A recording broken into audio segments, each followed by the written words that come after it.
बच्चों, आज हम एनर्जी ऑडिट का जो डिटेल स्टडी वाला पोर्शन है उसका अध्ययन करेंगे। जैसा कि पिछले बार आपको बताया था, एनर्जी ऑडिट के 3 चरण होते हैं। जनरल कंसिडरेशंस होता है, प्रिलिमिनरी स्टडी होती है और डिटेल स्टडी होती है। तो जनरल कंसिडरेशन और प्रिलिमिनरी स्टडीज़ के बारे में, यानी सामान्य विचार और प्राथमिक अध्ययन, इसके बारे में हमने पहले अध्ययन किया था। आज हम डिटेल स्टडी या विस्तृत अध्ययन के बारे में अध्ययन करेंगे। विस्तृत अध्ययन बहुत ही माइन्यूट और डिटेल स्टडी होती है। इसके अंदर भी 3 चरण होते हैं: pre audit phase, audit phase और पोस्ट ऑडिट फेज। तो एक एक करके हम इनको देखेंगे। ये हमारे जो है टॉपिक नंबर 3.3 है, डिटेल स्टडी। मतलब तीनों ही ऑडिट के हिस्से इसके अंतर्गत आते हैं। तो आज हम इसका जो फाइनल पार्ट है डिटेल स्टडी, इसका अध्ययन कर रहे हैं। तो डिटेल स्टडी में सबसे पहले हम बात करते हैं प्री ऑडिट फेज की, यानी ऑडिट करने से पहले हम क्या एक्टिविटी करेंगे। तो सबसे पहले इसमें कुछ डाटा कलेक्शन किया जाता है। ऑडिट से पहले कुछ डाटा का कलेक्शन किया जाता है, जैसे प्लांट के अंदर कितनी निवेश ऊर्जा है, यानी उसमें इनपुट एनर्जी कितनी है। तो बिजली का निकालना तो आसान होता है, वो मीटर से डायरेक्टली आ जाती है, लेकिन दूसरे प्रकार की एनर्जी का भी हम इसमें आकलन करते हैं, जैसे पेट्रोल, डीजल, गैस, कोयला आदि। उसके बाद प्लांट में ऊर्जा की खपत कितनी है, हम प्रति माह और प्रति वर्ष ये निकालते हैं कि प्रति वर्ष कितनी ऊर्जा की खपत हुई। तो पिछले आंकड़ों से इसको निकाला जाता है और प्रति माह भी निकाला जाता है, क्योंकि अलग अलग महीने में प्रोडक्शन अलग अलग होता है। आउटपुट जो है, प्रोडक्शन आउटपुट अलग अलग होता है। तो उस हिसाब से एनर्जी का वेरिएशन, उसको भी स्टडी किया जाता है। तो ऊर्जा की खपत कितनी होती है, उसकी स्टडी की जाती है। फिर ऊर्जा का प्रवाह, एनर्जी का फ्लो किस तरह से है, यानी उसका फ्लो डायग्राम इसका बनाया जाता है। और इसका डिस्ट्रीब्यूशन, जो अलग अलग पार्ट हैं वहाँ तक एनर्जी किस किस तरीके से पहुँच रही है। जो बड़ी मोटर्स हैं, बड़ी फर्नेस हैं, उनके अंदर एनर्जी कंजम्पशन की स्टडी की जाती है। इसके अलावा टेम्परेचर की स्टडी की जाती है।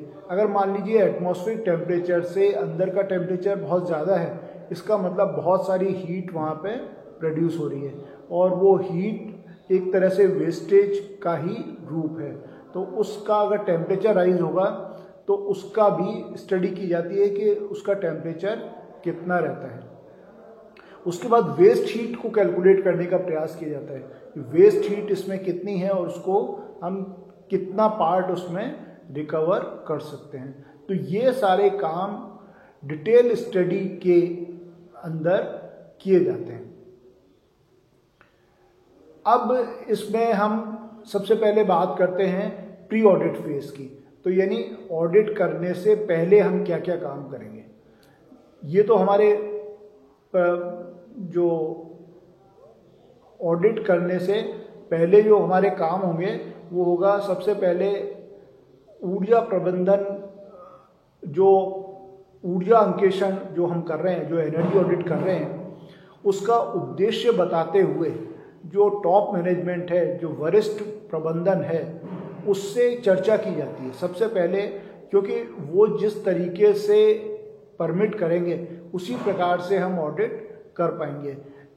कौन सी मशीन की हम ऑडिट करना चाहते हैं, किस मशीन को बंद करना पड़ेगा, किस मशीन को हम वर्किंग कंडीशन में ऑडिट कर सकते हैं। तो इस तरह से सबसे पहले जो टॉप मैनेजमेंट है उससे ये चर्चा की जाएगी कि उसके अंदर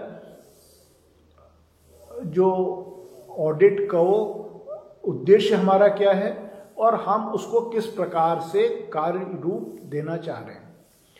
दूसरा होता है कि उस आर्थिक निवेश और वित्तीय सामर्थ्य, यानी किसी इंडस्ट्री की फाइनेंशियल पोजीशन किस तरह की है, क्या वो खर्चा करने में सक्षम हैं भी या नहीं। हम उसमें बहुत सारे उनको रिकमेंडेशन ऐसे कर दें जिनमें उनका खर्चा संभावित हो और उस समय वो खर्चा करने की स्थिति में हैं या नहीं हैं, इसकी भी स्टडी इसी के अंतर्गत की जाती है। उसके अलावा उपयंत्र कौन कौन से, इंस्ट्रूमेंट्स हम कौन कौन से काम में लेंगे और उनको किस किस जगह पर लगाएंगे, उनका ऑपरेशन, उन इंस्ट्रूमेंट का ऑपरेशन किस तरीके से करेंगे, उसका जो क्रियाएं होनी है, जो उसमें एक्शन होना है, वो एक्शन किस प्रकार से होगा। तो ये सारी चीज़ें की स्टडी की जाती है कि कौन कौन से इंस्ट्रूमेंट्स हैं, कौन कौन से और साधन हैं, उनका कैसे ऑपरेशन होगा, कैसे उनका लाइन ऑफ एक्शन होगा, इसकी भी तैयारी की जाती है। और ऊर्जा से जुड़े हुए जो दूसरे आंकड़े हैं जिनको हमने पिछले बिंदु में डिस्कस किया था, उन सबको एकत्रित किया जाता है। जैसे ऊर्जा का निवेश था, ऊर्जा की खपत थी, ऊर्जा का प्रवाह जो पिछले टॉपिक में हमने डिस्कस किए थे इसी वीडियो में, उन सभी को एकत्रित किया जाता है। तो ये सारे काम प्री ऑडिट फेज में होते हैं, ऑडिट करने से पहले किए जाते हैं। अब बात आती है ऑडिट फेज की, यानी ऑडिट करते समय हमें क्या क्या काम करने हैं।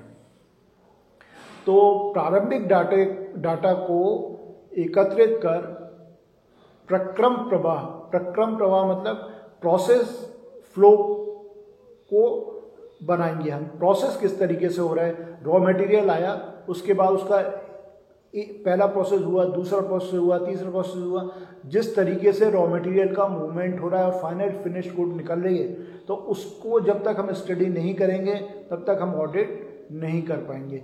और प्रोसेस प्रवाह के साथ साथ ऊर्जा प्रवाह का भी चित्र तैयार किया जाता है, यानी एनर्जी फ्लो किस प्रकार से हो रही है, कि किस पॉइंट के ऊपर कितनी एनर्जी दी जा रही है, उसका आउटपुट कितना मिल रहा है। तो सबसे पहले हम प्रोसेस फ्लो और एनर्जी फ्लो डायग्राम बनाएंगे। उसके बाद सेकंड स्टेप में हम विभिन्न प्रकार के मेजरमेंट्स लेंगे और उसकी डिज़ाइन डाटा से तुलना करेंगे।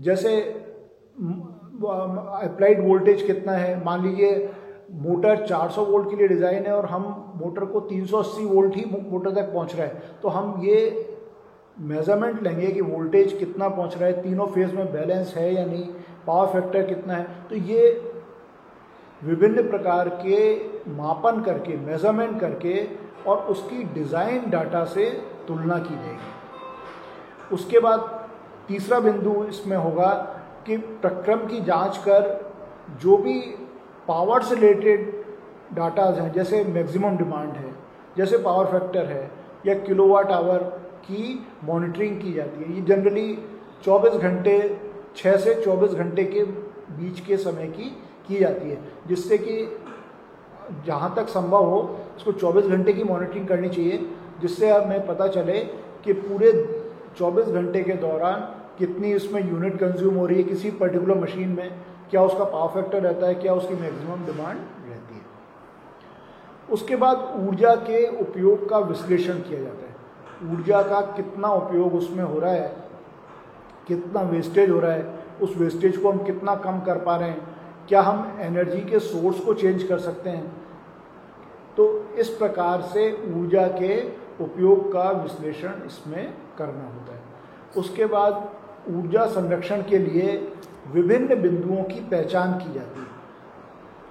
मतलब हम ये पता कर लेते हैं कि इस मशीन के अंदर हम ऊर्जा संरक्षण का काम कर सकते हैं, और इसमें जो लोग उस ऑपरेशन में इन्वॉल्व हैं उन लोगों की भी राय ली जाती है, क्योंकि वो लोग 12 महीने या उससे भी ज़्यादा समय से उस मशीन को ऑपरेट कर रहे हैं, उनको भी उसके बारे में थोड़ा आइडिया होता है कि एनर्जी वेस्टेज कहाँ कहाँ कितना कितना हो रहा है, तो उनकी राय भी महत्वपूर्ण होती है। हो सकता है कि बहुत सारी चीज़ें जो ऑडिटर के निगाह में उस समय ना आए, लेकिन उन लोगों को उसकी जानकारी होगी, क्योंकि वो लोग तो वर्षों से उन्हीं मशीनों को ऑपरेट करते रहते हैं। तो लोगों से भी जो उसको ऑपरेट कर रहे होते हैं उनसे भी इसका डिस्कशन किया जाता है। उसके बाद जो पूर्व में कोई ऑडिट हुई है या नहीं हुई है उसको स्टडी करके उसमें ये देखा जाता है कि जो पूर्व में ऑडिट हुई उसके जो रिकमेंडेशंस थी उनको किस प्रकार से लागू किया गया, कितने हद तक वो लागू हो पाई या नहीं हो पाई, या उसमें क्या समस्या आई, उन समस्याओं के निराकरण के लिए क्या प्रयास किए गए, ये सारा काम जो पूर्व की ऑडिट रिपोर्ट है उसकी समीक्षा भी की जाती है। उसके बाद मान लीजिए कोई नई टेक्नोलॉजी आ गई है तो उसके लिए वेंडर से संपर्क किया जाता है। जो उसके बेचने वाले हैं उन विभिन्न जो वेंडर्स हैं उनसे संपर्क करके जो नई टेक्नोलॉजी नेचुरली जो फ्यूल इफिशिएंट या एनर्जी इफिशिएंट टेक्नोलॉजी होगी, उस एनर्जी इफिशिएंट टेक्नोलॉजी को के प्रोक्योरमेंट के लिए वेंडर से संपर्क करते हैं। ये दोनों स्तरों पे होता है, इंडस्ट्री खुद भी करती है, ऑडिटर भी करता है। ऑडिटर का काम तो सिर्फ ये है कि उस इंडस्ट्री के मैनेजमेंट को ये बता देना कि ये पर्टिकुलर सिस्टम या पर्टिकुलर मशीन का वित्तीय भार लगभग इतना होने की संभावना है। तो इसके लिए जो वेंडर्स हैं उनसे संपर्क इसका किया जाता है। उसके बाद उसका कॉस्ट बेनिफिट एनालिसिस होता है। जैसे मान लीजिए उसकी जो भी लागत आई उसका रिकवरी कितने समय में होगी, उसकी रिकवरी कम होगी कि कितने समय में होगी, इसका स्टडी करना बहुत आवश्यक है। अगर मान लीजिए उसकी स्टडी हम ये देखते हैं कि उसकी जो हमने पैसा इन्वेस्ट किया, जो नई टेक्नोलॉजी लेने में जो पैसा लगा, उसकी रिकवरी कई सालों में हो रही है, तो कोई भी इंडस्ट्रियलिस्ट या जो उद्योग का स्वामी है वो उस टेक्नोलॉजी को प्रेफर नहीं करेगा। वो तभी प्रेफर करेगा जब उसको ये लगेगा कि नई टेक्नोलॉजी लेने से जो मैंने खर्च किया है वो इसकी लागत बहुत ही कम समय में, बहुत ही एप्रोप्रिएट टाइम में ये वसूल हो जाएगी। तो इसकी कॉस्ट बेनिफिट एनालिसिस की जाती है कि क्या इसकी लागत आएगी और कितने हमें इससे आर्थिक लाभ होंगे। उसके बाद इतना सब करने के ये सब ये ऑडिट के पार्ट हैं। ऑडिट करने के बाद जो टॉप मैनेजमेंट है उसको रिपोर्ट दी जाती है और अपना प्रेजेंटेशन भी दिया जाता है। तो दोनों काम करेंगे, हम अपनी रिपोर्ट भी देंगे, प्रेजेंटेशन भी देंगे और उनको मुख्य रूप से ये बताएंगे कि नई टेक्नोलॉजीज़ का यदि आप प्रयोग करेंगे तो आपका इतना इसमें लागत आएगी और उसकी रिकवरी इस प्रकार से की जा सकती है। तो ये ऑडिट का फेज़ हो गया। तो हमने अभी प्री ऑडिट फेज़ देखा, ऑडिट फेज़ देखा। अब पोस्ट ऑडिट भी इम्पॉर्टेंट है।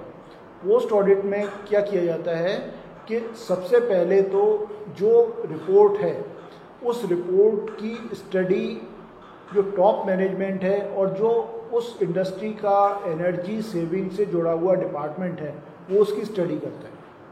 स्टडी करने के बाद वो इसमें से ये वो बिंदु निकालता है जिनको वो इम्प्लीमेंट कर सकता है, तो उन बिंदुओं को छांट लिया जाता है। उसके बाद उन बिंदुओं की एक कार्य योजना बनाई जाती है कि हम इसको किस किस तरीके से ये एनर्जी संरक्षण जो कंजर्वेशन के स्टेप्स हैं, जो ऊर्जा संरक्षण के कदम हैं, उनका हम किस किस प्रकार से कितने कितने समय में हम इसको लागू करेंगे, इसको इम्प्लीमेंट करेंगे। यानी हम ये कार्य योजना बनाएंगे कि जैसे मान लीजिए अभी जनवरी का महीना है, फरवरी में हम इसको खरीद लेंगे, फिर इसको इंस्टॉल करवा देंगे और किस किस जगह पे इंस्टॉल कराएंगे, लोगों को उसकी ट्रेनिंग वगैरह देना, ये सब काम की कार्य योजना बनाई जाती है। किसी भी कार्य को करने से पहले उसकी इस प्रकार से कार्य योजना बनाना आवश्यक होता है। अब उसकी कार्य योजना बनी और वो कितने हद तक लागू हुई, उसके लागू करने में क्या क्या समस्याएं आई, उनका भी स्टडी करना बहुत आवश्यक होता है। कोई ऐसा नहीं कि जैसा हम कागज़ पे बना लेते हैं, वास्तव में ज़मीन पे भी वो योजना उसी प्रकार से उतर जाए। हो सकता है कि उसमें उसको लागू करने में बहुत सारी समस्याएं हैं, तो उस समस्या वो मानवीय भी हो सकती हैं, टेक्नोलॉजिकल भी हो सकती हैं, उस मशीन से संबंधित भी हो सकती हैं। तो उनकी समय समय पर समीक्षा करना, समय समय पर इस बात की समीक्षा करना कि क्या क्या इसमें समस्याएं आ रही हैं और उनको हम किस प्रकार से दूर कर सकते हैं। ये सब ऑडिट के पार्ट हैं। तो आज हमने डिटेल ऑडिट को अच्छी तरह समझने का प्रयास किया। इसमें प्री ऑडिट फेज़ और पोस्ट ऑडिट फेज़ को समझा। इससे आगे के बिंदु हम अगले वीडियो में डिस्कस करेंगे। आपका बहुत बहुत धन्यवाद।